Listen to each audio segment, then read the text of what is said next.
Good morning, Braves fans. Hello, everybody. Today is opening day eve. That's right. Sure is. We are on the precipice of the 2025 Major League Baseball season, and John and myself are very happy about it. We love our Atlanta Braves. John, I am envious, sir. I am checking out that shirt, and let me tell you something, man. I don't know many things better in Atlanta sports than that jersey right there, sir. How you doing this morning?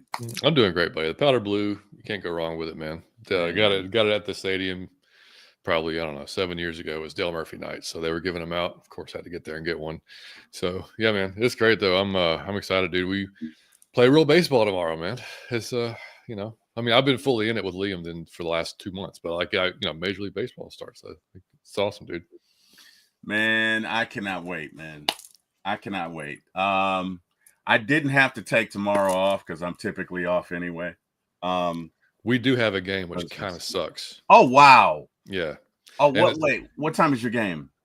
It starts at 5:55. So wait, what time do the Braves play tomorrow? 4:10. Oh darn. Okay. I thought it was evening. It's opening day.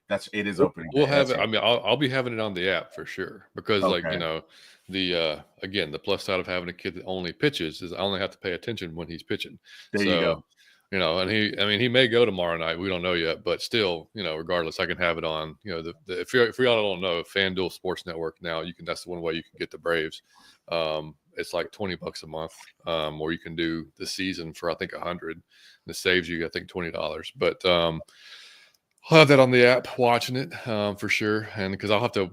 He gets early release, so we'll get to pick him up at 3. So we'll probably see like the very beginning, like on the way there. But I'll have to keep an eye on it during the game. So.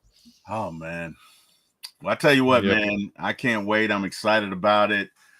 2025, man. Let's get into it. So let's see here.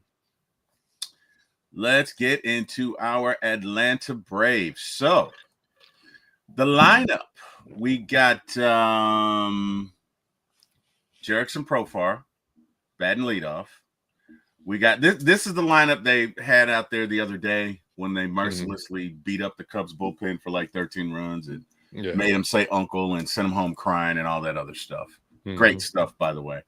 Jerickson Profar batting leadoff at left field, batting second, Austin Riley at third base, batting third, Matt Olson at first base, batting fourth, Marcell Ozuna at DH, batting fifth, Michael Harris at center field, batting sixth, Ozzie Albies, second base, batting seventh, Drake Baldwin playing catcher. In left field, either Jarred Kelenic or Bryan De La Cruz. We'll get into that. And bringing up the rear, Mr. Orlando Arcia, Mr. I Hit 215. So, let's get into it, my friend. How are we feeling about the lineup? Would you do anything any differently? Give me your thoughts on that. No, actually, I kind of like it. I mean, until Ronald's back. Yeah, I mean, then we'll obviously get some changes going on. But I got no issue with it, man. I mean, I liked Michael in the leadoff spot, Harris, clearly because of his speed. But I also like him at fifth because he's got RBI opportunities, and being a lefty coming up right after Ozuna too, and you got Albies coming up after him, who's a switch hitter. So that kind of that can make it not great for some pitching staffs. And I mean, I think it's cool they've got Drake at 7. I mean, I maybe would put him at 8. You know what I mean? Just because of the whole rookie factor of it. But hey, what the hell? Sorry, I'm at 7. See what happens. But other than that, I'm good with it. You? I'm good with it, man. I'm good with it. Auntie Pam, good morning. Terry and John, happy hump day. Happy hump day, Auntie Pam. How you doing? All right. You know what? I like it.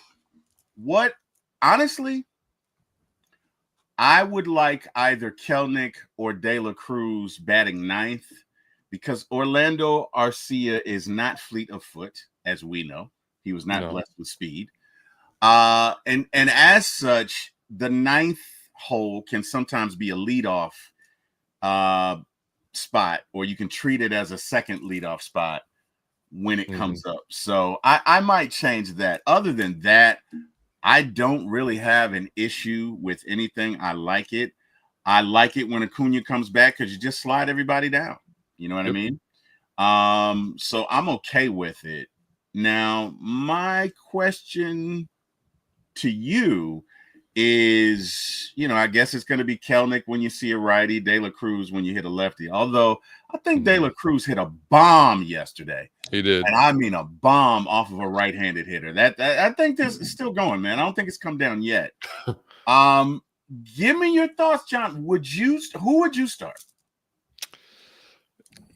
I don't mind the platoon based on lefty righty thing. But if one is particularly hotter than the other, then you got to leave him in there. Because, Kelenic started off the season last year just smoking, you know what I mean? And that was against righties and lefties. There was no platoon going on. That was just he was in there every day. Yep. So, if that happens with one of these guys and you leave him in, we'll see. Obviously, Kelenic had the injury last year that explained why he just fell off a cliff. Hopefully, that was the reason. So, yeah, I'm fine with that. I mean, Kelenic's probably a plus defender over De La Cruz for sure. And just from the time I've seen Kelenic as compared to what I've seen De La Cruz in the outfield, but I would take his defense. And then, whoever's got the hot bat, go with it. All right. Let me ask you this question. How short is that leash on Kelenic given the options that we have? Like, give me your thoughts on that. What we signed him to is a 2-year deal, wasn't it? No, Kelenic's here for 4 or 5. Was it? Yeah, because that's why we traded all of those pieces for him. Because we have at least 4, if not 5 years of control of Kelenic. So we can send him down. Like he's got options. But the issue is, look, we're trying to win. To me, Alex seems in win now mode. Yeah. Because if you and give me your thoughts on this, but this year, unlike any other year, looking at what Terry Fontenot did and looking at what Alex Anthopoulos did, they kind of mirror each other. In that Alex Anthopoulos made sure that he has at least a competent piece at every position, right? You got the kid Drake Baldwin up here, because he can hit, he can crush, he can apparently call a game. He's looking good. You got Eli White, who's had a great spring. Now, with that being said, it's the regular season.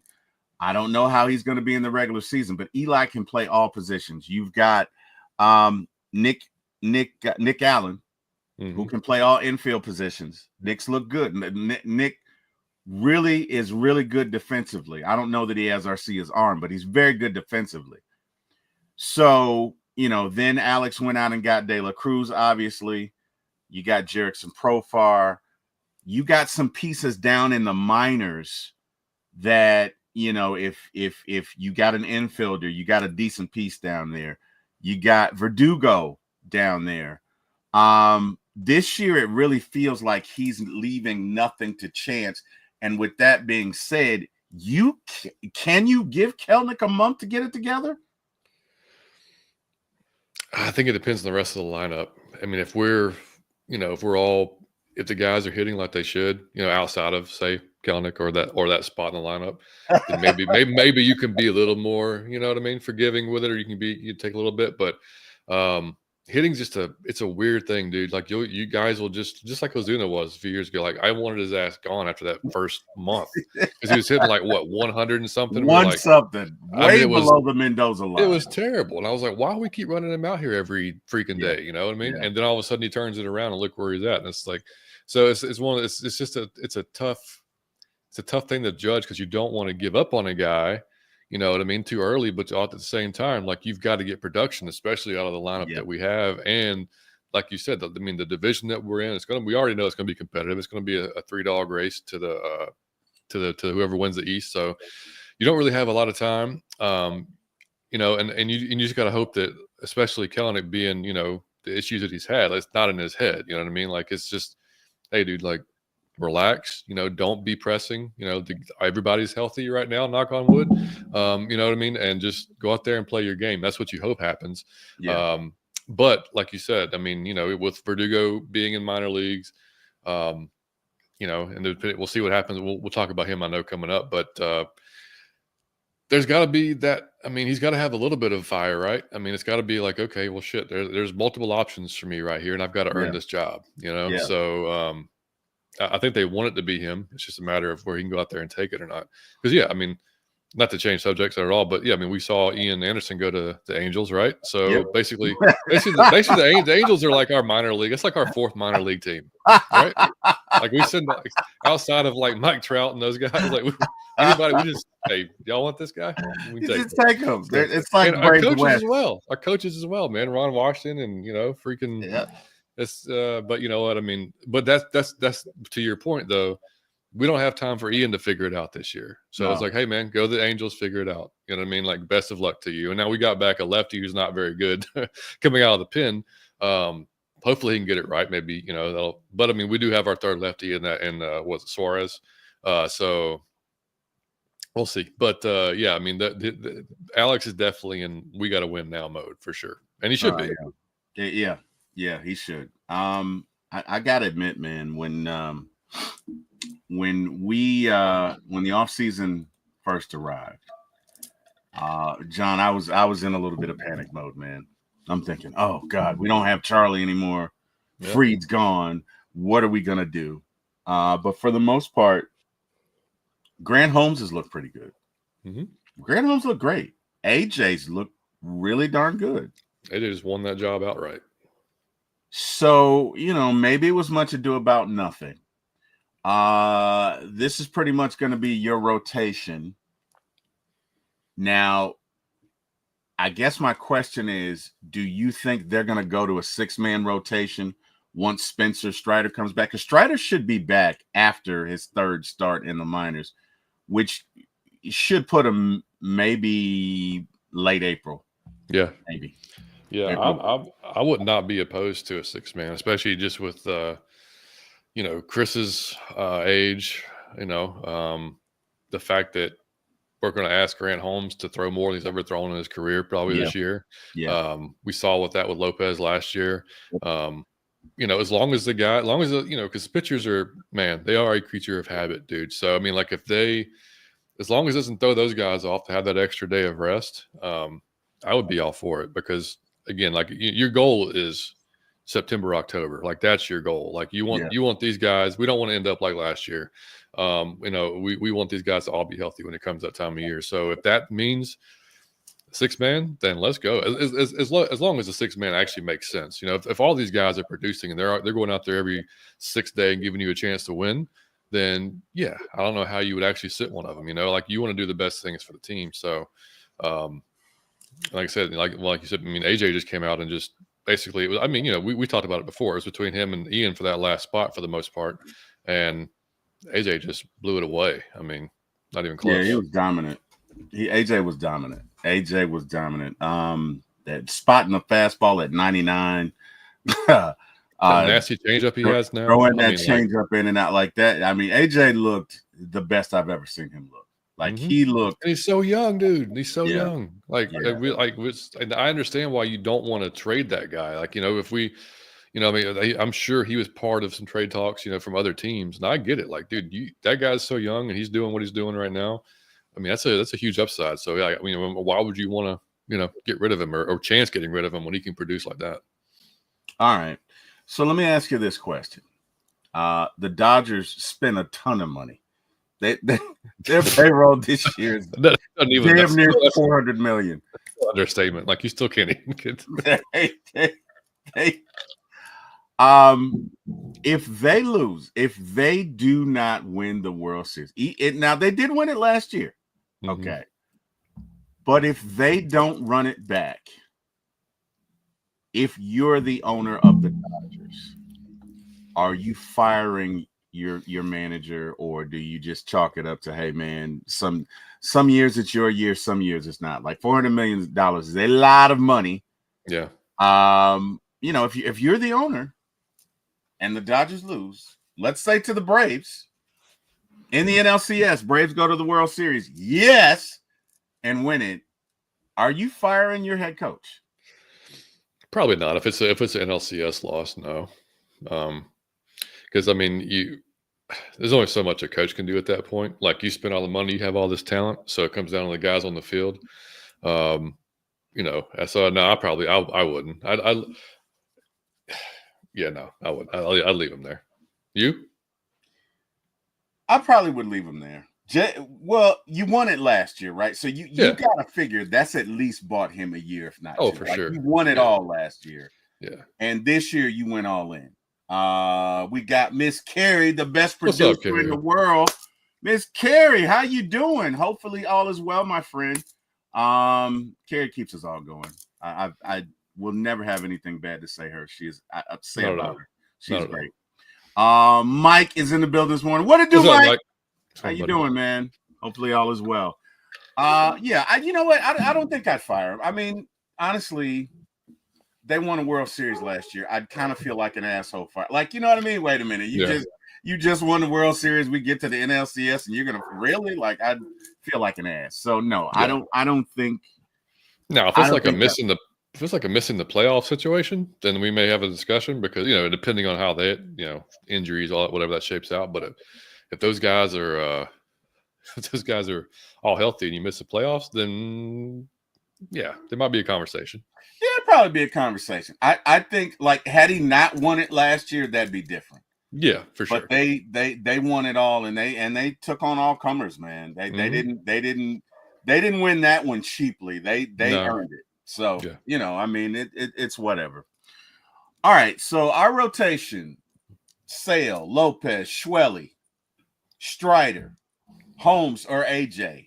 You taking these guys against anybody, or is there any team out there you fear? No, I like it, man. I think outside of maybe the Dodgers, I mean, I take that rotation against anybody. I mean, that's especially when Strider comes back. I mean, talking about, and I mean, I think, you know, Lopez is going to start game 2 against the Padres. And I think that's just more of a veteran type thing for Lopez because Swelly flat out earned it. I mean, like in the preseason, I mean, or whatever, spring training. But because I think he's just going to keep getting nastier. And then he's starting to get some national people talking about him too. Yeah. You know, which, you know, last year, a little bit of whispers like, well, this guy's doing some good things. And then, but when, you know, you've heard, like I heard on MLB Network, well, actually it was DeRosa was talking about it. He was actually on the radio, but he was like, man, I think that dude is just going to, you know, I mean, he commands 6 pitches, you know, he's just filthy, you know what I mean? And like, people don't know the name, but they're going to this year probably because he's going to have the whole entire season. And, but he should be your 2 probably, and then Lopez 3. So if you're rolling out Spencer, Sale, Swelly, I mean, like that's a hell of a 3, man, like going into a playoff situation. And then you've got those guys, you know, Lopez. I mean, just think about it. I mean, then, you know, typically you're going to have a long guy or somebody, you know, your oh shit guy in the playoffs, but that could be Lopez or Holmes or Shaver, you know what I mean? And that's still a really good starter. So, I mean, I think we're in good shape, dude. Like I said, it's all predicated on health, but you know, I'm feeling good about the starting rotation. I think the starting rotation, I'll take those guys up against anybody. I don't fear anybody. I'll even go so far as to say, you know, bump Dylan Cease.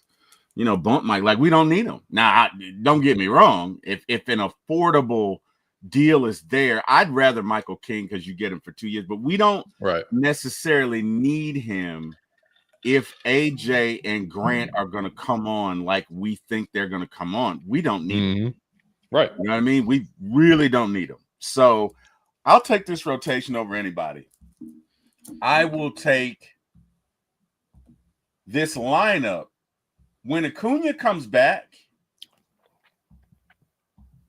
I mean, if it's not the best lineup, not named the Dodgers, and it may be better than the Dodgers. I mean, the Dodgers top 3, 4 are pretty good, but once you start to get down, you know, we're 7 deep on any given day. We're 7 deep. You And let me ask you a question. Let me throw something out there. If the kid comes out, right? The kid being Drake Baldwin, and John, he balls out. I mean, he balls out. I mean, 350, 5 homers first month. High expectation. I mean, this is hypothetical, but let's say he balls out, right? Yeah, we got Dixon Way in the chat. Dixon Way. Larry, what's up, buddy? Way, what's up, man? You, dude. Hey, let me tell you something. This guy works hard, man. This guy always 15. Hey, he broadcasts 15 different sports. Probably speaks 5 different languages. Like Larry Dixon Way is just that dude, man. He is that dude. Man, let me tell you something. First time we had him on One Time for the Fan, he intimidated the hell out of me, man. He was so cool back there, He's the right? Nicest guy in the world, man. Very nice, but he intimidated me because he was so good, man. I got off that podcast, John, like shit, man. I got my work cut out for me. Damn, you know what I mean? And I started watching him, but he motivated me. But let me tell you something. That Dixon Way is a professional, and he can handle any environment, man. He was on One Time for the Fan dropping jokes and bombs. John straight face. Did not laugh. Like, dude is cool as the other side of the pillow, man. Definitely a talented guy in this business, and I just love to watch him. So anyway, what the hell are we talking about? Now, see, Larry, you made me forget what I was talking about. Damn it, Larry. No, Drake. If Drake came out raking, so Drake comes out balling, right? I mean, he comes out balling. 350, 5 homers. Getting on base. Pitching is great. You know where I'm going. Mm-hmm. You know where I'm going. Yeah. When Sean comes back, now obviously you can't send Sean down, but are you sending Trump down? Like what are you doing in that scenario? Yeah, there's no way you're sending Drake down. Yeah, Drake is raking, then no way. You're not sending him down. It might go to, all right, Sean, well, you're going to catch every 5th day. You know what I mean? Like, which pitcher do you want to catch? You know what I mean? So you just can't. I mean, if the dude's hitting and playing good defense and calling a game, there's nothing that you don't take that guy out, especially when things are moving and going well. And I know they're all comfortable with Sean. Sean's been here. And I feel bad for Sean because it's just, damn, of all the things hitting the ribs, you know what I mean? Like, it sucks. But, hey, that's what the game's about, man. It's guys grabbing opportunities. So, I mean, and the kid's young, so he's going to have his ups and downs for sure. Mm-hmm. He may come out. And what you just said, he may come out balling because the guys haven't seen him a lot. Yeah. We've seen that too. We've seen young guys come out, and all of a sudden the league kind of catches up to them a little bit. Like, okay, this is how we get this guy out, and all of a sudden they go on a slump. You know what I mean? So that's possible too. But no, man, if he comes out on fire, you leave him in that lineup until he's not on fire. So. His swing, there's nothing prettier than a left-handed swing. I mean, no disrespect to the righties, but you got some swings out there that are just beautiful. He has a beautiful swing, right? Yeah. Like the most beautiful swing I can think of, and you can keep me on point here. For me, is Ken Griffey Jr. Like 100%. That swing was just I tried to emulate it all the time. Maybe Barry Bonds. Maybe Barry Bonds. Let me tell you something. Barry Lamar Bonds hit some balls that never came down. Matter of fact, they're in space right now. Like they're still going. But with that being said, right? Is there a place where you play Drake and the kid 50-50? Possible. I think a lot of Drake and Sean 50-50. Sorry. Right. Yeah, I think it's possible. I think it depends. I think honestly a lot on the staff because it's so much of it is comfortability with the pitchers, right? And I know all the guys have had plenty of time with Drake this preseason or this spring. I keep saying I must be thinking about football today. Spring training. But yeah, I mean, if how Maddox had Perez as his catcher, you know what I mean? Yeah. Like they had that rapport. Maybe there's a guy my kid, he has a preferred catcher on his travel team. He has a preferred catcher on his high school team. You know what I mean? So it's just, I think they'll probably talk about it, but it could be a 50-50 type split thing. But that's tough. Catchers have it tough anyway because if you, you know what I mean, because their main job is just to catch and play good defense. And if you get offense out of them, that's just a plus. Because there's not a ton of really, really good hitting catchers. There's a handful of them. So if you're lucky enough to have two, then you really just gonna have to go on feel and how they're doing and let that in, and that combination of how the pitching staff feels with them and figure it out from there. But that would be a hell of a problem to have because teams would kill for that. Yeah, they really would. They really would, man. Then you have the conversation of if Drake's doing well, do you put Sean up for the trade during the season? I mean, I didn't want to say that because I kind of live in the clouds, but you got a point there. I mean, you got it because let me tell you something. It's a possibility. You throw Sean Murphy in a deal with, I don't know, Hurston Wallstrip and maybe Nacho and a few other. That may be Michael King worthy. That may be, that may be Michael King worthy. And if you do that, I don't know. See, here's the thing, right? Ozuna's contract's coming up next year. Yeah. Contingent upon what he wants to, like, let's say he balls out this year, right? Yeah. Maybe you don't pay him because we're paying him $16 million, which is a bargain. But let's say Ozuna comes out, hits 40 bombs, 100 RBIs, hits for 300. He probably can get 25 mil on the open market, right? Braves are not going to do that. He's 34. He'll be 35 in November. Yeah, he might get a 3-year deal. He might get a 3-year deal. Yeah. You know what I mean? 25, maybe 75 million. Braves ain't going to do that. So if that's the case, maybe then you slide Drake into DH and Sean catch, you know what I mean? And you kind of keep that DH position open. You know what I mean? I don't know. That's whatever. Possible. Yeah, it's like you say, it's a good problem to have. Jay Black says, Larry, the best play-by-play commentator on YouTube. Indeed. Amen to that. Amen to that. Drake says, I've seen Drake throughout. I'm sorry. My bad. Larry Dixon Way. I've seen Drake throughout 3 runners during spring training. To get in the good graces with Smitty, you have to be great at defense. The offense will come. Defense will keep him in the lineup. Let's see. Larry's always modest. I appreciate the kind words, but everyone has great content. Larry, you're the man. Stop it. Let's see. What else we got?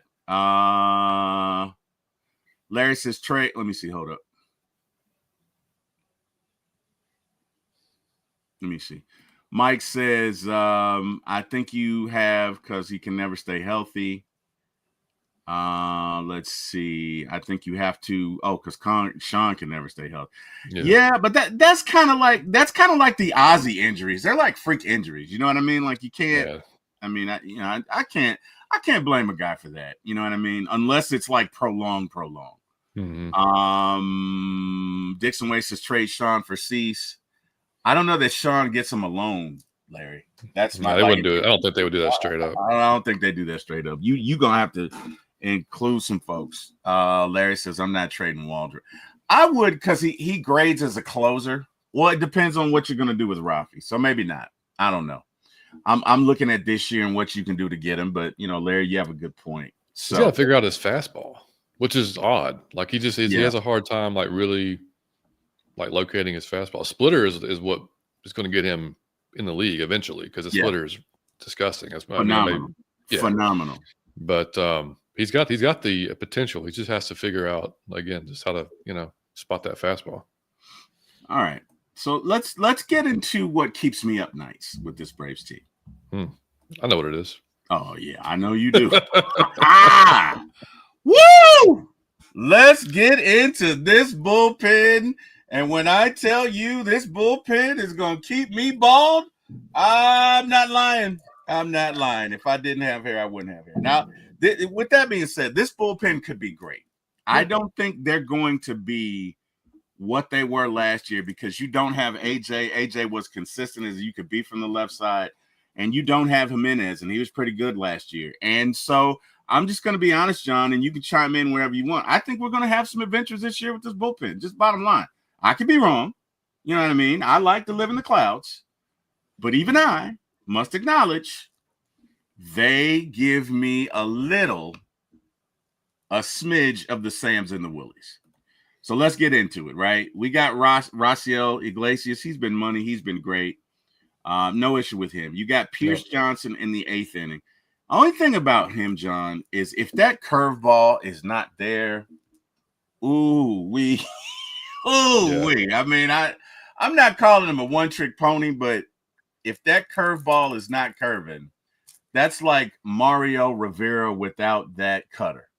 Okay. Yeah, I mean, yeah, and the one thing that I like the fact that when we get guys, like we try to emphasize their off-speed stuff or their out pitches, right? Because like he threw so many more curveballs with us than he did with Colorado last year. Yep. It was like a 70% rate that he was throwing curveballs with us. Yeah. So you don't want to get so predictable where guys are literally sitting curveball. And he even mentioned it this spring training on the radio. He was like, I noticed going back to my fastball, when I used it more, I got more success. I'm like, well, yeah, dude. Like, because, because he can throw 95, 96, which is good. So I think they just have to be a little more conscious of how they're calling his games because, yeah, you want the curveball to work, but you got to keep guys off. Like, they can't be sitting there just spitting on it or waiting for it to just, if he hangs one, then it's, it's going to be going a long way. So that's, as long as they're good with his selection, I think I'm okay with it. But yeah, they just can't be spamming curveballs left and right like they were last year. No, you can't. And again, I like Pierce. I'm not convinced he's your setup guy. That's just me. I could be wrong. I've been wrong before. Lord, that knows might even. Sorry, I mean to interrupt you. That might even switch. That could be a righty lefty thing. I think that Pierce could be one of the setup guys. We'll see what Kimbrel does when he gets ready. If he's able to come up to the squad. Which, by the way, I saw Dave O'Brien had, I guess, spoken with Kimbrel, and he said, I guess it wasn't mentioned last year, but when because he started off the season really good with Baltimore, and then he literally, like, the last 11, it was like a 13 ERA. It was terrible. Yeah. He said he was having back issues and he didn't trust his legs. And if you're a power pitcher like he is, and you don't have any trust in your legs, that is not a good combination. So if he's feeling healthy and he's good, then maybe he will be up sooner than later once he gets ramped up at AAA. So we'll see how he kind of factors into it. But I could see it in a situation where Dylan Lee's also your setup guy in the 8th, depending again if it's on the lineup, if there's lefties coming in or whatever. That could be both those guys going back and forth. I like Dylan Lee. Dylan Lee can get in, and I don't know why Dylan Lee can get, because Dylan Lee, when you look at the velocity, not velocity. When you look at the velocity, he shouldn't be able to get the guys out, but he does. They don't square him up. And I don't know if it's late movement. I don't know what it is. He throws 92, 93, but he gets guys out. The wildest stat, and I mentioned it like our first show that we did. So if anybody new to the show, you may not know this. He leads the MLB in forever, like history of MLB. He has the most swings and misses on pitches outside of the zone than anybody in the history of Major League Baseball, which is insane. That's a long history. I mean, it's a long history. In the history of ever. So that's deceptive as shit. Like that is like, if you're getting that many guys to swing at shit that's outside the zone, then it's got to be wild. I would love to hear some of our hitters talk about, because they face him, in live, right? Like what about his. Is it his release? Is it, what is it that makes guys swing at bad stuff? But hey, it's working for him. Whatever it is, it's working for him, and I'm not going to complain. Dylan is solid. You got Hector Neris. Hector didn't have a great year last year. He was great the year before. Which one are you going to get? Yeah, another older guy, 36, 37. Which one are you going to get? You got Daysball Hernandez, who can throw it 100. But sometimes we don't know where it's going to go, right? Now, he was better last year, but again, I wouldn't call him automatic, right? No. Aaron Bummer is a ground ball specialist. Great curveball. Really can get out of jam. So that's going to be your guy that you're going to go to in those scenarios. Enyel De Los Santos. I love this guy. Absolutely wild card love right this guy. Yeah. Great spring training, throws gas. Pretty good. And then we got Jose Suarez, who yeah. I got nothing, John. You know what? I think Jose is gonna be down, and he's probably gonna be gone in May, dude. He might be DFA'd. Yeah, it was his career started off rough. Then he had a couple of pretty good years. Wasn't great. I guess I don't know. I mean, like I said, it's the third lefty. I think he's obviously your last resort lefty type of situation. Guys were up 10-3 type of like, you know what I mean? Like that type of you feel really good about the game at that point. Let's say the expectation is very low. So if we get anything out of him at all, it'll be a welcome surprise. You know what I mean? So I think he's just keeping Jesse's spot ready. I mean, we didn't mention that. Jesse's back for the 7th time. Hey, mama, there goes that man again. Hey, Jesse and John and I were joking about that, but Jesse is inevitable like Thanos, man. Like this dude has 9 lives like a cat. He's like Deadpool. You can't kill him. You can't. Look, he's going to sign with another team, and he's going to come right back. It's going to be spring of 2038, and Jesse's going to be pitching at 60. It's crazy, dude. He'll still be pitching. It is crazy. Remind me, I've got I saw this on Twitter. Crazy stats about Julio Franco. It's a random as shit, but I got to share it with you at some point. Just remind me in the show. Gotcha. Yeah, that's wild. Got to do it, man. Got to do it. Dixon Way says bullpen could be a problem if we get anything out of Kimbrel. It would be a blessing. Yeah. Yeah, I think so too, man. But look, man, if he comes, I don't care when he comes in. They got to play Welcome to the Jungle. That place is going to be insane. Oh, they're going to go, but they're going to go. It's going to be. I might shed a tear. I mean, it's going to be like there'll be chill bumps. It'll be. I hope it happens, man. I really hope it happens. I'm gonna be honest with you, man. I wish Wags and Kimbrel would have had a little more time together. Yeah, I think that bullpen would have been lights out. It just sucked that Kimbrel was here when we had a shitty team for the most part. Yeah, you know what I mean. Like, after just bad timing. Yeah, you know what? I honestly think, again, I know the Kirk Cousins signing is terrible, but I think the BJ Upton signing is right up there with that. Well, really, BJ Upton and Dan Uggla. Yeah, Uggla was good for like a year. That was about it. Yeah. I mean, he had that 130 some odd game hit streak, which was out of nowhere, of all guys. Remember that? He had like a 34 game hit streak in the middle of, I forgot what year that was. That was crazy. But yeah, that was terrible. And I can't call Kirk anymore. He's called Dirk Smudgeons. That's what. So I can't. Oh, I love it. I'm done hearing his name. I'm not anything about it. So if I refer to him, he's Dirk Smudgeons. All right. Bro, I'm so over it. Like, I'll be honest with you, man. And we'll talk about this probably later on today with Scott. Scott doesn't have the temperament for that. You know what I mean? But I gotta talk about it. But I'm so over Kirk, man. Like, I'm not where Kerry is. Kerry's to the point, like, if you say his name, like, just this look of disgust. This wave of just disgust and angst comes over it. And a lot of times it's with me because I can't look away. It's like a train wreck. I can't look away. I mean, it's terrible. It's a bad situation, but I can't look away. You know what I mean? Yeah. So it's crazy. We'll get into that later on today. But, man, Kirk be Kirkin. But Dirk Smudgler or Smudger? Smudgeons. Smudgeons. So it's got to sound like cousins. Dirk Smudgeons. I like that. I'm going to adapt that if I may. If I may. Oh, absolutely. Take it. I will give you the credit. But Dirk Smudgeons, I love it, dude. This dude, man. No. All right, so back to happier times. And Dixon Way, let's see. Bullpen. Yeah, Dylan Lee is a huge part of the bullpen, most likely in the setup role. I agree. Yeah. Hernandez would be a big part of the bullpen. Also went from 93 to 100 from 2023 to 2024. Dixon Way says Bummer is Dookie. See, I don't agree. See, and I don't know why people don't like Aaron Bummer. He had like a 3-something ERA last year. He had a few outings where people were able to get the best of them. But even in doing that, they didn't barrel the ball up. They just hit bleeps and blunders. Yeah. You know what I mean? And got through, but nobody really barrels them up. So I don't know.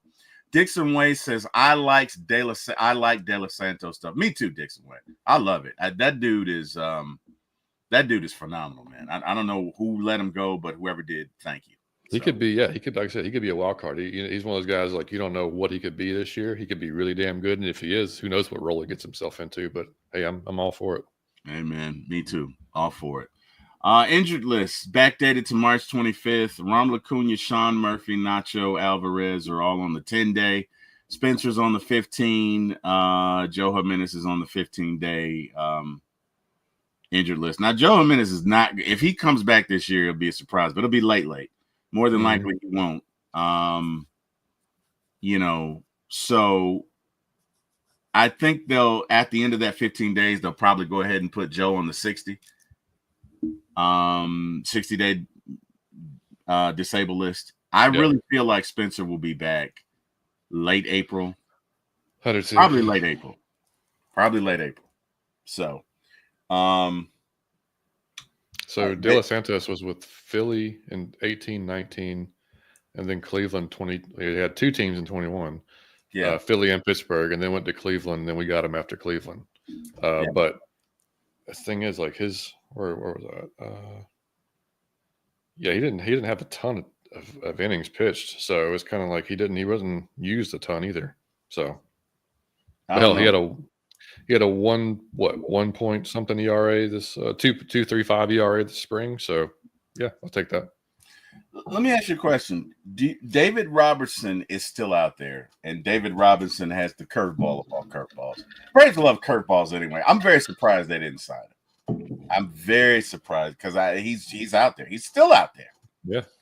And I feel like with everything we got, that would be a great addition. Although, once Strider comes back, maybe you put Grant Holmes in the bullpen. I don't even know that Jesse comes up.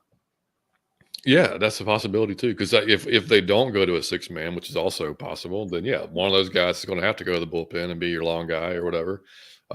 So yeah, there's a lot of moving parts, dude. There's so many different ways they could go about this. It's going to depend on. I think they want to bring Kimbrel up before Jesse. Is all things being equal. But yeah.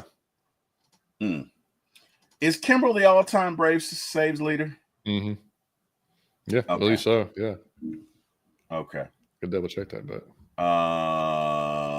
Dirk Smudgens is a great name. And it is. T. Pam says, no problem. In Terry, we trust. She's talking about the war between Terry and Dirk. Christy Lewis says, good morning. Good morning, Christy. How you doing this morning? Michael says, Dirk Smudgens is wild. Dixon Way says, Braves start the season 5-2 on the road trip. Dominate starting pitching and the offense goes crazy. Profile has an amazing West Coast trip versus old team and division rival. Book it, baby. I would love it. I'll take 5-2 all day long. Yes, he is. Craig still is the all-time saves leader, yes. I will take it. He was in the bullpen against the Dodgers in that playoff game, not being used. That still sticks in my head, dude. Yeah. Remember, Freddie Gonzalez is like, dude, the best option you have is standing right there, literally doing this in the bullpen, like, hey, what the hell? And you leave him in the freaking bullpen. You leave him in there. Unbelievable. Yeah, I think managing playoff ball is different than managing regular season. And definitely. To me, that's the difference between Joe Torre and Bobby Cox. And again, I know Bobby Cox is a great manager. And with that being said, to be fair, if Ken Herbeck doesn't cheat in 91, if Lonnie Smith doesn't get deep, we get that World Series anyway. But I just feel like what separated the Yankees was their bullpen. They were on the cutting edge of realizing, hey, we don't have to have a guy go 7 or 8. We can bring in these guys for one inning that just throw great stuff. Yep. And you're not going to beat us, right? So, again, Bobby Cox, greatest Braves manager of all time. To me, Snit's right up there with him because say what you want, all he does is win, win, win, win, win. Even last year, when most if most teams lost their best pitcher, their best hitter, several other very good hitters, I don't think they make the playoffs. So I know a lot of people have issues with Snit. I don't. I think he's a great manager, and hey, he has just as many World Series as Bobby.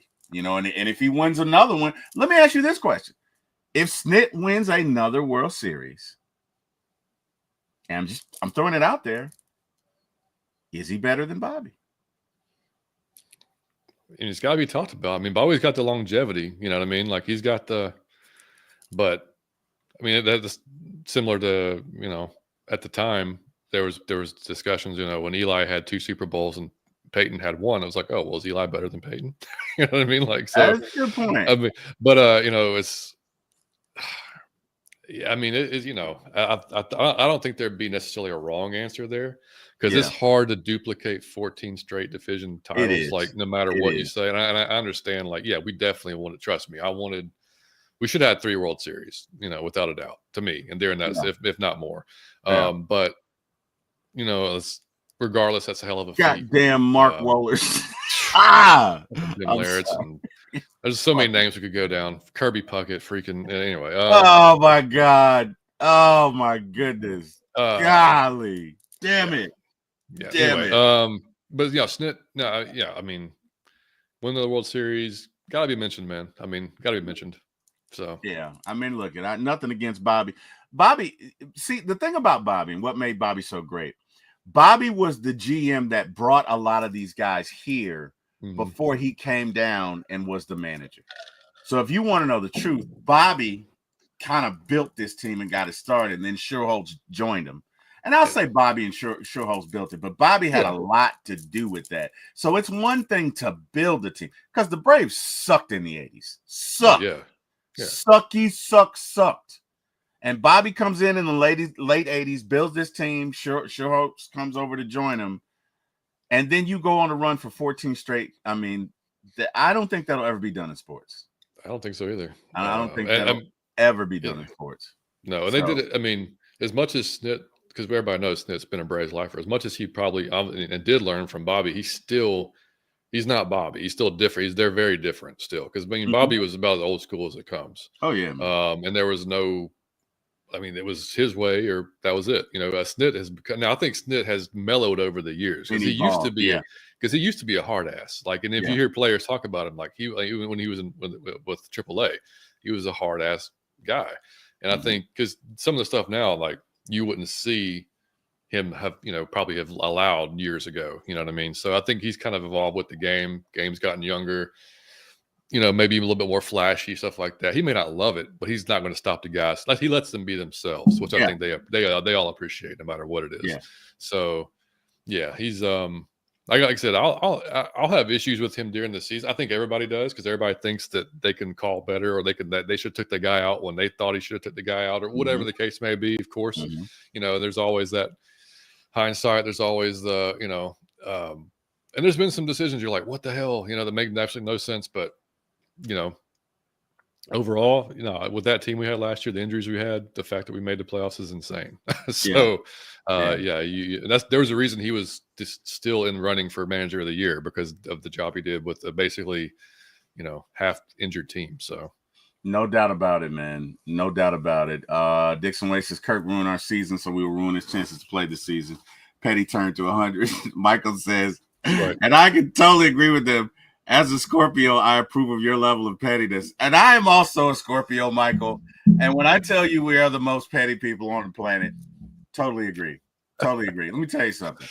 The greatest, most pettiest joke I ever heard was told by Dave Chappelle. And he's talking about this concert that he did in Detroit, and he was high.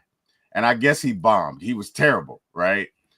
And so he said, he was basically out there talking, and these people are like, boo, boo, boo, or whatever. And they joined together in this racial movement of harmony and all booed him. And he was like, people of Detroit, you will never get your money back. And he said he got so mad that night that he went out and purchased $1 million worth of gum and gave it to the homeless of Detroit so they could chew it and still be hungry.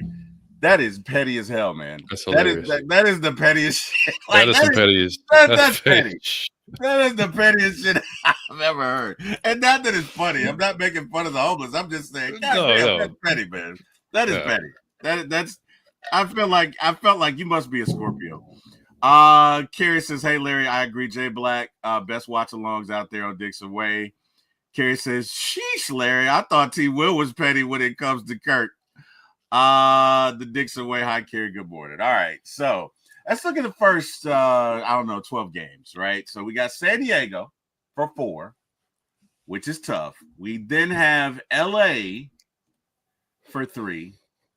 We then have Miami, and then we have Philly. So that's kind of a murderer's row of like your first 3 out of 4 series. Give me what you think would be a great record coming out and what you think would be like just the bare minimum that we have to have coming out of that. How many games is that? That is 4 against them. I think it's 12. No, that might be 13. So 6 with Philly and Miami, 3 with LA. That's 9. Shoot, that's not how you do that, T. Will. And then 4 with San Diego, so that's 13. Okay. I'm kind of happy we got Miami, but it feels like we started off the season with Philly every year for the last 20 years, doesn't it? I'm so tired of that. So at least we get Miami at home. So you said 13 games. Yep. I think, man, like best case, I think maybe like a 10-3 type of situation would be amazing. Yeah. I think bare minimum 500. Okay. Like 76 again. Yeah. Yeah. Right. Yeah. I got you. Okay. And I agree. I think that's fair. And it's early. Mm-hmm. You probably see Spencer Strider maybe by the time we get to Minnesota. Maybe. I don't know. Or maybe the week after. Maybe the week after this. Maybe your 4th week in April, we see him. Yeah, I was gonna say maybe and then you probably see Ronald early May, I would think. Probably. I would think. Probably. Because he's done everything but just run the bases. He's hit. He's played outfield. I don't think he's, he'll do that in the minors. So hopefully and I think he'll be smart about it from what I've heard him say. From what he said, yeah. From what he said, I would agree with that. I think he will be smart about it. So let's get to another topic. Braves bench. Mm-hmm. So to start, we've got Eli White, Nick Allen, Chadwick Trump, Brian De La Cruz, right? So you got 26 guys. You got 5 starters, 8 in the bullpen. That's 13. And then you've got 9 regular starters and 4 bench starters. And obviously, alternated between Chadwick Trump and Drake Baldwin. And then you've got your 3 bench guys. So Eli White, Nick Allen, a mixture of Brian De La Cruz and Jarred Kelenic. Give me your thoughts on this bench just right now. How you feeling about it? Not bad. I mean, I don't know that any fan feels like amazing about their bench unless it's, because they're on the bench for a reason, right? They're not starters. You hope you don't really see them. I think of all the guys, Nick Allen may have the chance to play sooner than anybody else just based on how Arcia does. I don't think, we talked about Arcia a few weeks ago, maybe even last week, but if we thought about if Allen's giving you as good as, if not better defense, then Arcia is going to have to hit, to keep staying in the lineup. So, I'm okay with it. And De La Cruz and the whole thing with Kelenic in the right field I'm okay. I'm fine with it because when Ronnie's back, we'll see who somebody may get cut, somebody may get sit down. But I got no issues with it. Like I said, you just hope not to really use them. Give a guy a rest every now and then. You know what I mean? Like that's what you hope for. Yeah, I think the Braves kind of are in a unique position because they want their guys to play every day. So if you are a player that could be on a bench, you're probably not going to want to come to the Braves because you want to have a chance to play at some. That was a big issue with Kevin Pillar when he was here. That was a big issue with him. And so, you are perpetually going to get your guys like your Eli Whites and your Nick Allens. Yeah. Of our bench, I think the guy that has the most chance to really do well is Brian De La Cruz. And it brings the point, like, what if he really gets going? Like, what if he, comes out here dropping bombs? I don't know. Like I say, good problem to have. I've seen worse Braves benches. Yeah, me too. It just depends on, as long as we don't. I mean, God forbid, as long as we don't have like multiple guys go down, then we should. You have one guy go down, it still will suck, but having to have a replacement to come or somebody come off the bench, not the end of the world. But like last year was just an anomaly, dude. And you had literally damn near every star on your team missing 50+ games because of injuries. I mean, like that's hard to overcome, no matter, because you just can't go. It's not like you just go replace them. I mean, it's like I said, it's they're not starters for a reason. So it's just that's a tough one to deal with. But we just gotta, like I said, everybody tonight needs to do whatever they need to do, a dance, a prayer, whatever, for the health of the Braves for this entire season. Amen. Amen, bro. Everybody put out that positive energy. We need it. We need it. We need it. We need it. I couldn't have said better myself. Carrie says, I'm a Capricorn. I don't think we are petty. Laugh out loud. We all know I'm just ready for Kirk to get out of Atlanta. Dirk, I think Capricorn. Dirk. That's right. Dirk. Smudgeons. Dirk Smudgeons. I'm an Aquarius. I want to ask on too. I'm good. Yeah. I'm laid back as shit. Gary. You know what? I think Capricorns are more big picture people. Like Scorpios are petty. Every Scorpio I know is the pettiest. Like they are McPetty. So my wife's a Taurus. Now she can. Yeah, my brother's so. My brother's. You want some hard headed, like Oh yeah. My brother's a Taurus. My brother will. My baby brother is a Taurus, and he will fight anybody. Like he just, all right, let's go. Let's just fight about it. Like whatever, man. Calm down. You are 45. Chill out.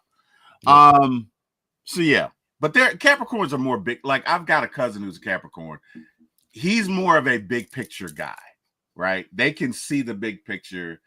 They can be petty, but they don't live in the world of petty. Every Scorpio I know lives in the world of petty. Like it's just a part of who we are, man. I don't know. I get it. My wife tells me, "Oh my God, you are just so petty. You are so childish." And to a certain extent, she's right. Carrie says, "Disappointed I didn't get to make a spring training game. It just didn't work out schedule wise. I will always catch the Braves after the Rays or Marlins. Either at the Braves or Marlins. Sorry about that." Carrie says, "It's looking like the Marlins this year because the Rays are playing in the temporary smaller field and the tickets are so expensive. Maybe to make up for lack of seats. Not sure. I think that's a good point." Michael says, "I think Allen smells blood in the water and he's coming from the starting spot." He could. Although, Smith is not really quick to change. So I think we'll give him every opportunity, Yeah, I think Arcia would have to come out like 0 for 30. Yeah, he's gonna have to. And Snit would be like, yeah. Michael says petty and patient.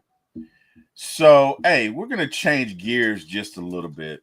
I know that you are a guitar enthusiast, John, and I was thinking about this topic today as we were preparing for the show, or maybe a little before. Mm-hmm.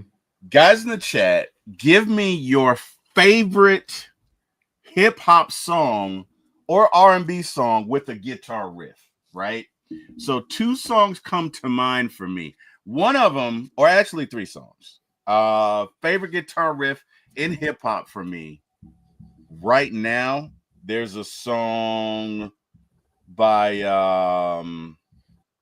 golly, what's his name? Yo Gotti, called King Shit featuring T.I. And it's got a great guitar riff. Great guitar riff. The other song that comes to mind from the 80s wasn't really a hip hop song, but Beat It with I think that's Eddie Van Halen. Classic guitar riff. And Run DMC's Walk This Way. Again, hip hop song. Well, Walk This Way and then King of Rock. I think I like King of Rock better. Michael says Lil Wayne Prom Queen. Yeah. John, give me one of your favorite hip hop songs with a great guitar riff. My God, man. You've already mentioned some good ones. That I definitely would have said. Man, come back to me. I'm gonna think because I'll just give some good ones. But you know what's crazy now?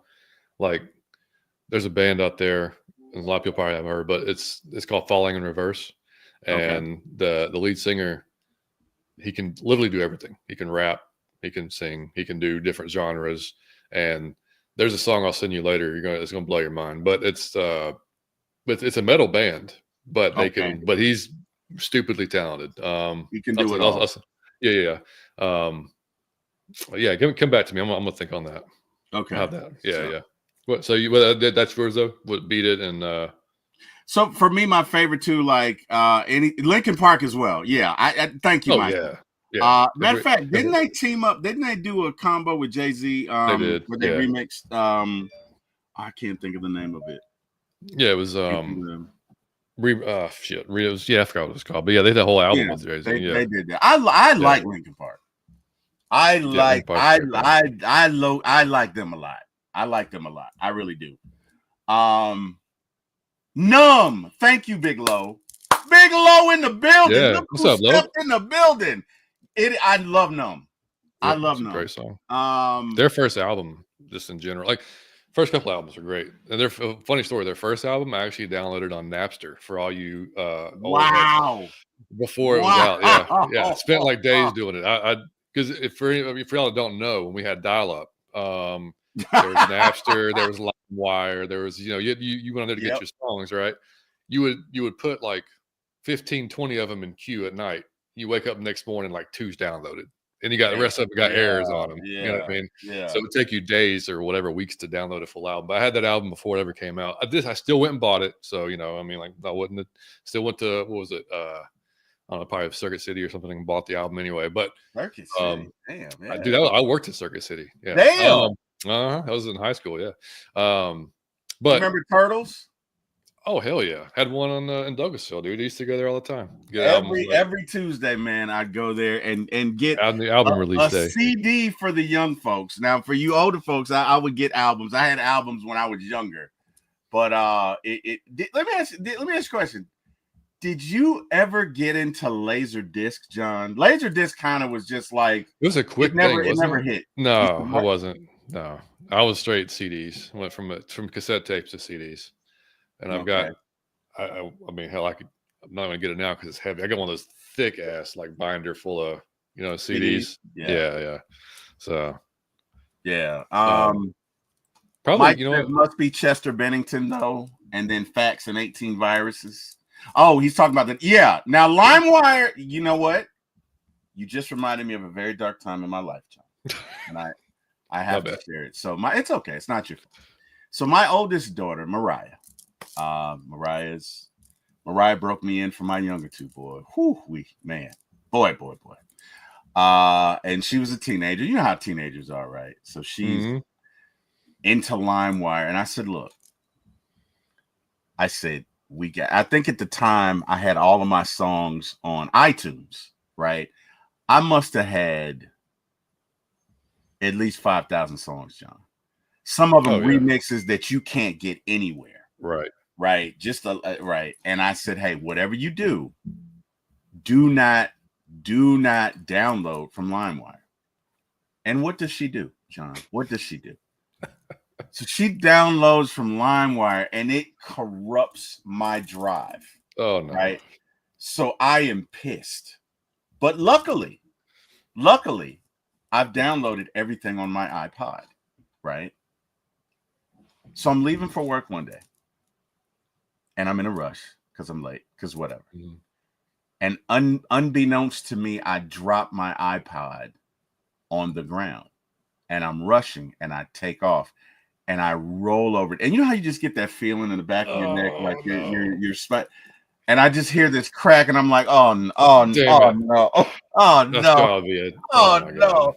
Oh no! Like I'm fighting back tears, man, because I know a lot of these songs I'll never get. Right. I'll never get because they're remixes and stuff you can't find, right? So I was so mad with her. I was so mad with her, but whatever. We laugh about it now.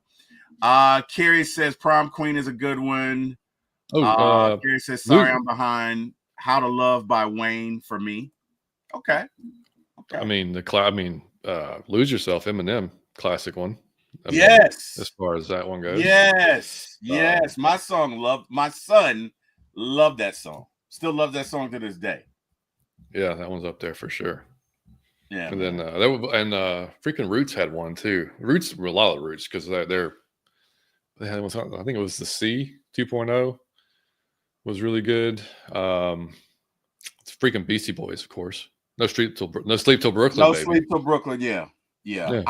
Let me tell you something. When you marry a riff with the hip hop beat, there's something synergistic that happens. It's almost like, I don't know if you've ever had a record, like, I don't know, I've had records back in the day, but when you put the record on and you first hear that on the vinyl sound, there's nothing like it, right? Yep. So for me, especially if it's well done and the song starts and the beat drops and you hear that, you hear that riff,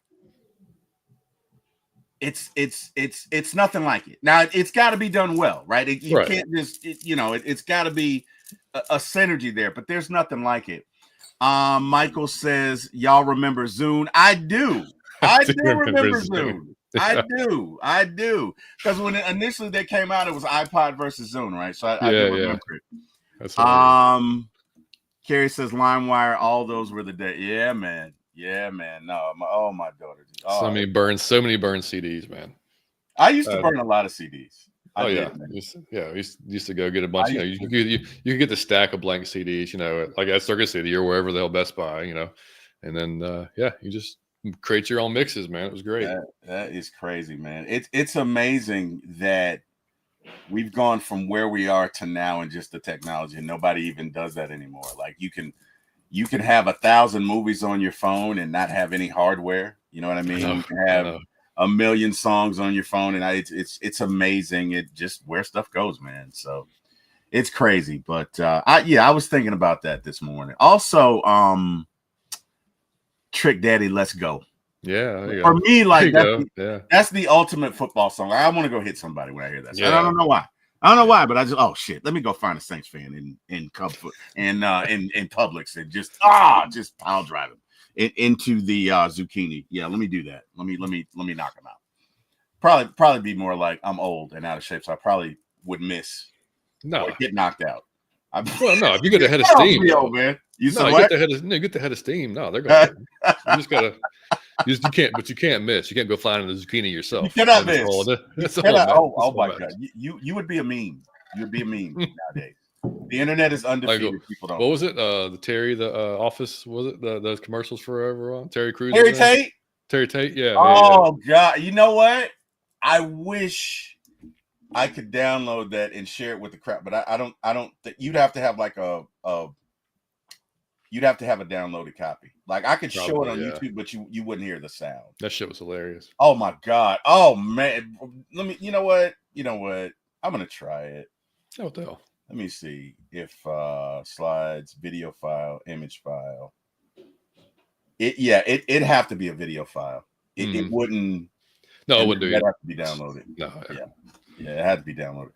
Let's see. Carrie, do y'all think the Giants will do one up on the Falcons and sign 2 vet QBs and draft a QB at 3? Oh, that'd be amazing.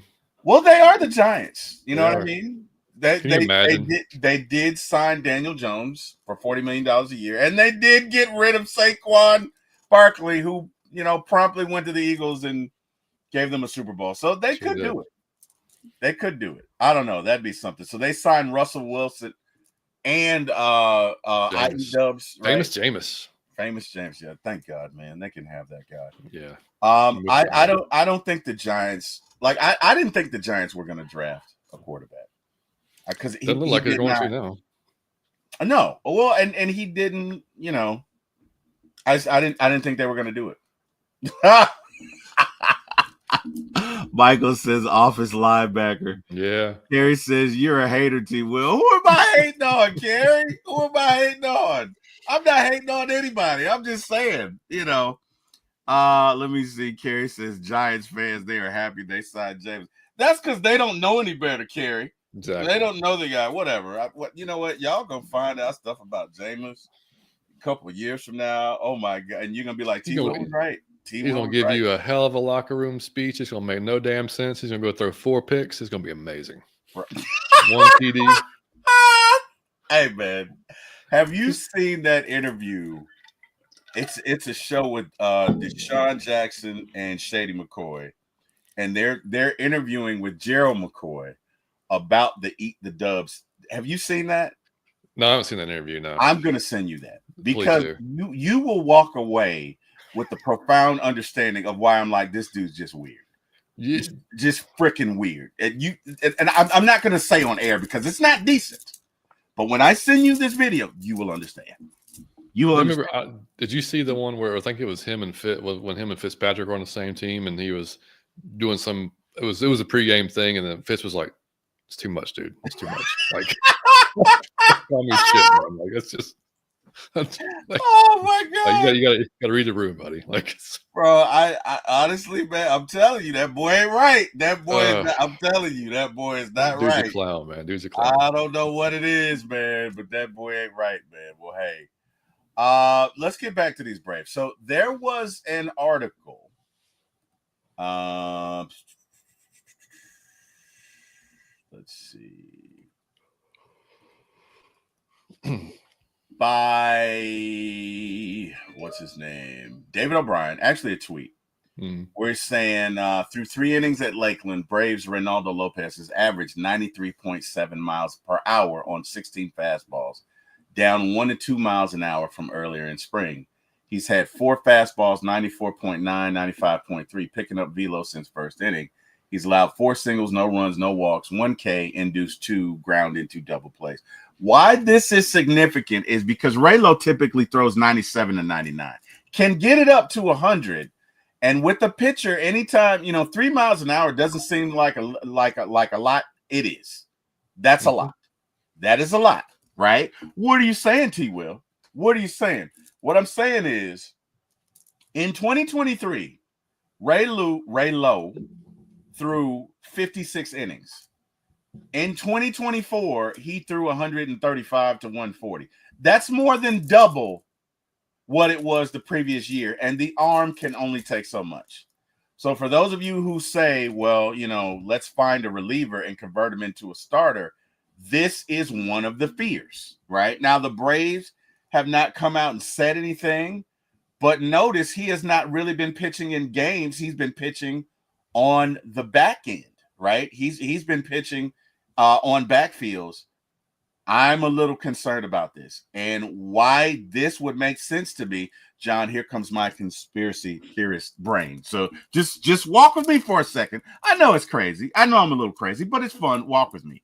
So here's the thing, right? If you're getting ready to make a trade for a decent pitcher in San Diego, and you have what would be considered a surplus at left field, wouldn't you like go and get maybe another replacement left fielder that could come off the bench? I would, right? I would.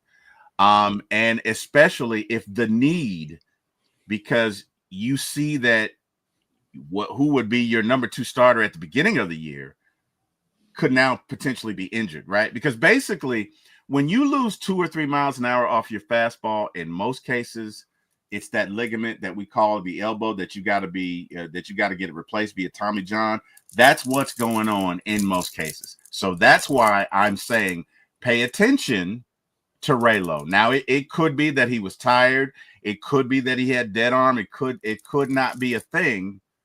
But usually, or in a lot, I'd say 70% of the time, when you start to see a picture, and John, you keep me honest. You're in it. You're in it more so than I am. I'd say 70% of the time when you see a guy lose 3 miles an hour off his fastball, that's an elbow. Give me your thoughts on that. Could be. The fact with it being spring training, he also maybe isn't going 100%, like full 100. You know what I mean? It's possible because, like you just said, like he's got to prepare for the entire season. We know what happened last year, kind of wore down a little bit, and even with that, I mean, like folks can't expect him to repeat. They get a 1.99 ERA, which is insane. But like if I think it's something you definitely watch. But if he comes out the first start and he's back in that 95 range, then yeah, he was just. I think you're good. You know what I mean? I think he was just probably not going full bore.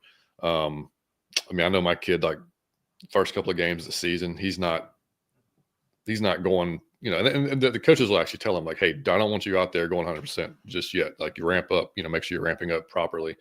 So I'm keeping an eye on it, but I'm not like super concerned if that makes sense. Okay, no, it is. I can admit I'm a bit of a My wife says I like drama, and my. But I mean, but look, if it stays in that 93-ish range, then that's definitely something. I mean, he's getting old. He's only 31. Like you shouldn't be dropping velo like that at 31. Yeah, that's what I'm thinking. So, so like if it stays there, then yeah, we might have an issue. But yeah, we haven't seen anything. He hasn't said he's sore, hurt, whatever. So I mean, we'll see. Yeah, we'll see. Like I say, my wife says I'm filled with drama. My friend who I work with named Carrie says I love drama. And I don't. Like this stuff comes to me, okay? I didn't ask for Kirk. Okay, well, I did, but I didn't ask for this Dirk. My bad. I didn't ask for Dirk. Okay, I didn't ask for Dirk Smudgeons. Okay, I was happy when we got him, but I didn't ask for the drama. Okay, I didn't land on the drama, Carrie. The drama landed on me, and I'm just saying, like, I'm here for it. Like, what are you gonna do? What are you gonna do, John? You may as well laugh. You may as well. I mean, what else can you do? You got to. You gotta laugh. You gotta joker this shit. Okay, you gotta laugh.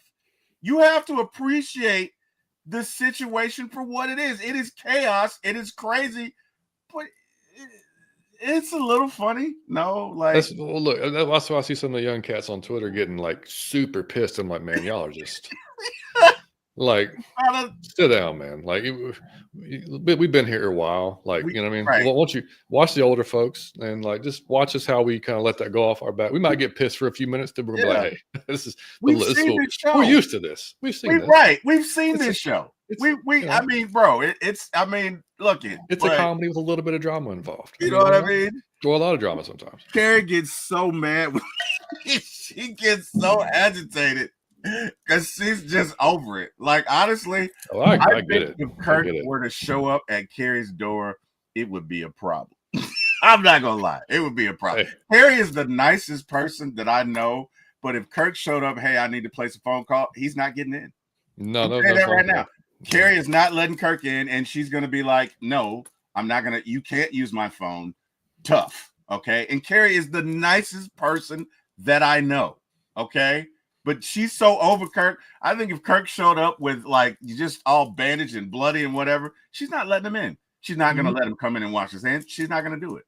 No. Now, myself, I don't know, John. I might let him in and ask him some questions. So, how's this working for you, Kirk? Like, I don't know. I don't know. Carrie would definitely not let him in. She would not let him in. Carrie says, I'm with Kim.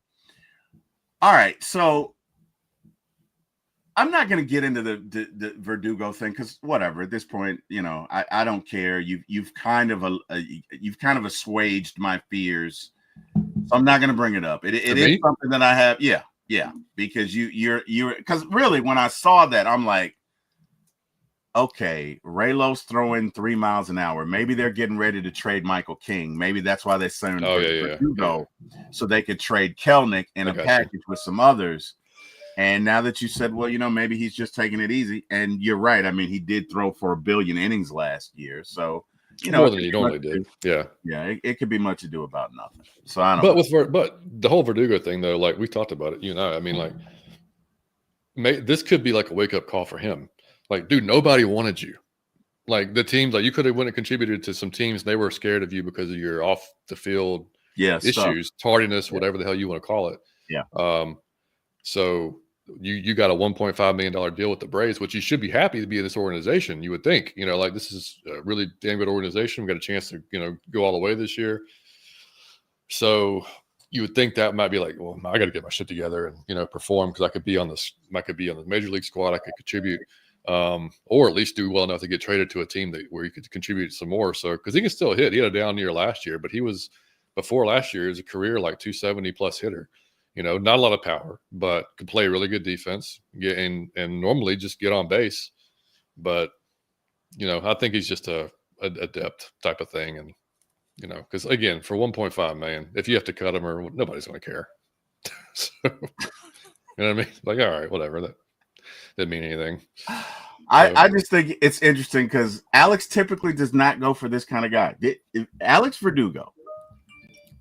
No, that's why I think he'd be a short leash too. Like it'd be like really short. Like you fuck up once or twice, like you're done, buddy. Yeah, no, I mean really short. Really short. Like honestly, Alex Anthopoulos does not sign this kind of guy, which you know how I am. I love the drama. Fed my paranoia, and I'm like, oh shit, we're getting ready to trade Kelenic. That's the first thing I thought when I You weren't the only one though. You weren't the only one. Oh shit, we're getting ready to trade Kelenic. Yeah, I saw that on Twitter quite a bit. Yeah, you weren't the only one. Yeah. Yeah. So I don't know. But anyway, guys, we got to get ready to go and get out of here. John, as always, my friend, this was fun. I cannot thank you enough, brother. Tell these folks where they can find you. And also you're doing you're gonna do a draft show, right? You and Mike? Okay, cool. Yeah. We'll be back for a draft show with whoever wants to come by. We'll probably have, like I said, I know all the creators will be probably doing their own shows, but like I said, y'all are more than welcome to come by. I'll send you the invite, even if it's just for a few minutes, because we'll be live we all will be for about 4 hours, of course. Yeah. But we'll go on probably about 30 minutes prior to the draft just to kind of catch up because it's been a bit, obviously. So see how everybody's doing. And but yeah, y'all can follow me tweeting about the Falcons and whatnot at Out of Your Effing Mind. Occasionally Mike might drop something, but it's pretty rare. If he does, you'll know it. He'll sign his name to it. And you can follow me on Twitter. Well, we have our own Twitter. We suck at it. We don't really tweet a lot from our account, but look, it is what it is. The Morning Chop Shop's on Twitter as well. I try to. It's just there's so much. There's so much. It is so much. It is. I'm thinking when now the season gets started, like there'll be things I can go on there. You know what I mean? Like there'll be games to talk about and stuff. We can tweet out. So maybe follow us there. But JBH311 on my personal account on Twitter and Instagram. Whiskey Fit Life if anybody's interested in fitness type stuff. That's where I am on TikTok. So yeah, that's all the places I'm at. And we appreciate y'all watching, man. It's been T-Will and I love doing this show, man, talking Braves and whatever else the hell comes up. It's been a fun start. So we're looking forward to the season getting going tomorrow and having actual games that mean something to talk about. So also, good luck to Liam this week. I don't know when he pitches, but please tell him from all of us, good luck. Go out there, kick some ass. He's doing great so far, man. I'm so proud of him. He's second on the team in the ERA, 2.2 ERA, and damn, he's doing really good. So to be a freshman and doing it's just fun to watch, man. So he'll probably go. He might go tomorrow. Definitely on Saturday. We have 2 games on Saturday, so he'll probably at least pitch at some point during one of those 2 games. Man, so, I freaking love that, man. We got to get him on this show. He will. Yeah, for sure. For next Wednesday, man, really think about that guitar riff and hip hop that you want to hear, because I'm gonna bring that back up. I'm gonna look for some more songs. I might compel a list. Let's do a list. Let's do it for next week and do it, man. Definitely got to do that. You and I definitely got to get this. Get our Twitter stream to it, because I've said I would do it, and I never set it up. So please remind me later on this week, over the weekend. I'll go ahead and do it, and then that way we can stream to it next week and kind of get that thing going. But hey, John, I appreciate you, man. Thanks for joining me. Everyone what's up? And y'all can still subscribe to Out of Your Falcon Mind, by the way, on YouTube. It's still alive. Like there's still, like I said, we've always said there's still a chance we come back. It just depends on everybody's schedule and what's going on. But we're still there. So, you know what I mean? Like, feel free to subscribe while there as well. So, T-Will, appreciate it, buddy. It's been fun, man. Hey, man, definitely fun. And let's do this again, bro. I'm gonna bring up, not that they need it, but I'm just gonna bring up your channel here and drop the link in the show just because I think that's cool, and I respect you guys, and you know how I feel about you guys. All right, so that's John's link. Hey, man, like, share, subscribe. Go ahead and do that. Great. Look, I don't have to tell you guys about that. Mike and John are the best. That's what they do. That's who they are. Shit, man, whatever. They're awesome. Just like, share. If you're not one of their many subscribers already, like, share, and subscribe. Hey, if nothing else, go there and watch Mike's 10 stages of being a Falcons fan. I promise you, it'll make you laugh. It'll start your day off right. You'll be able to relate with every single stage. So just go watch it. It's some of the best work he's ever done. So gotta do it, man. Gotta do it. Well, again, John, I can't thank you enough, brother. Everyone in the chat, thank you guys for joining us. Could not do it without you. We do it for you. We do it with you, and just can't thank you enough. Want to thank God for waking me up this morning and just everything he does. Thank you, Jesus. Last but not least, thank you, John. Thank you, Carrie. Thank you, A1. Thank you, Debo Vibes. Thank you, Scott Karisic, who I will be doing a show with later on today at 4 p.m. And I just thank Mr. Jack Spade and Eric Parker for giving me my shot in this business. You guys have an amazing day. And to those of you who want to come back on this channel and on For My ATL Sports 1, please like, share, and subscribe. Come back at 4 o'clock, and Scott and I will talk Dirk Smudgeons and the latest thing that he did. Yay. All right, guys. Have an amazing day. Goodbye. Peace, guys.